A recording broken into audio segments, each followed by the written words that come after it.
बाड़मेर की जिला कलेक्टर इन दिनों बड़ी ही चर्चाओं में है, जिनका नाम आपको भी पता ही है, टीना डाबी। उन्होंने बीते दिनों इतनी सुर्खियां बटोरी हैं कि उनका नाम हर जगह पे गूंज रहा है। और यूं तो स्वाभाविक भी है, क्योंकि उन्होंने काम भी ऐसे किए हैं। उन्होंने ऐसे ऐसे बड़े काम किए हैं जिसको लेकर राजस्थान से लेकर दिल्ली तक बड़े बड़े चर्चे हैं। और चर्चे इस कदर हैं कि उनको पुरस्कार से सम्मानित किया जाता है। ये पुरस्कार 2 करोड़ राशि के लिए दिया जाता है और ये बाड़मेर की जिला कलेक्टर टीना डाबी को दिया जाता है।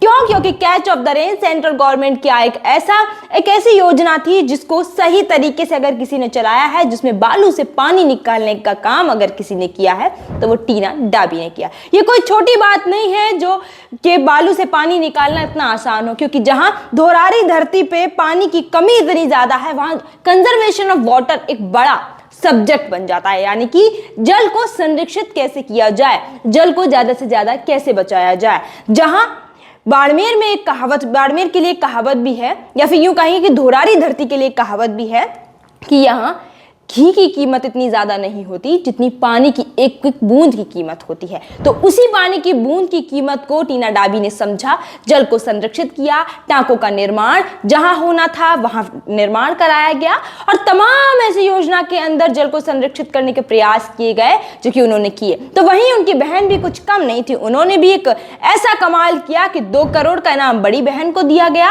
और 1 करोड़ का इनाम छोटी बहन को दिया गया, जो कि उदयपुर की जिला कलेक्टर हैं, जहां पर भी जल संरक्षित को लेकर कई सारे प्रयास उन्होंने किए। और उदयपुर को रिप्रेजेंट करने वाली यानी कि प्रतिनिधित्व करने वाली रिया डाबी को भी 1 करोड़ का राष्ट्रपति द्रौपदी मुर्मू से इनाम दिया गया। दोनों बहनों का कमाल और उसके बाद सुर्खियों में चर्चाएं चल रही हैं, वो इसीलिए कि दोनों बहनों ने ऐसे प्रयास किए हैं जिनको लेकर राजस्थान से लेकर दिल्ली तक चर्चाएं तेज हुई। फिर इनको इनाम से नवाजा गया और वो इनाम ऐसा इनाम था जिसमें कंजर्वेशन ऑफ वाटर की बड़ी ही जरूरत थी।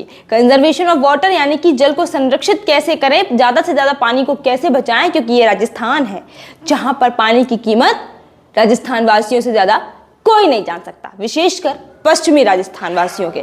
तो इसी स्कीम को अच्छे से अच्छा चलाने के लिए जो तमाम नए प्रयास किए थे दोनों बहनों ने, इसीलिए उनको ये पुरस्कार मिला है। और आप उनके बैकग्राउंड की बात करें, जिन्होंने टीना डाबी की बात करें, उन्होंने पहले ही प्रयास में यूपीएससी सीएस का एग्जाम क्लियर कर लिया था। 2015 के बैच की टीना डाबी है जिन्होंने पहले प्रयास में एग्जाम क्लियर कर लिया और उसके बाद से अपनी लगातार निरंतर सेवाएं दे रही हैं। तो वहीं रिया डाबी भी कुछ कम नहीं है। रिया डाबी ने भी यूपीएससी का एग्जाम 2020 में क्लियर कर लिया था, उसके बाद लगातार अपनी सेवाएं दे रही हैं। एक बहन बाड़मेर में तो दूसरी बहन उदयपुर में अपना कमाल दिखा रही है। अब आपकी क्या राय है, आप भी कमेंट सेक्शन के माध्यम से कमेंट कर जरूर बता सकते हैं। और आपको ये खबर कैसे लगी आप हमें ये भी बता सकते हैं।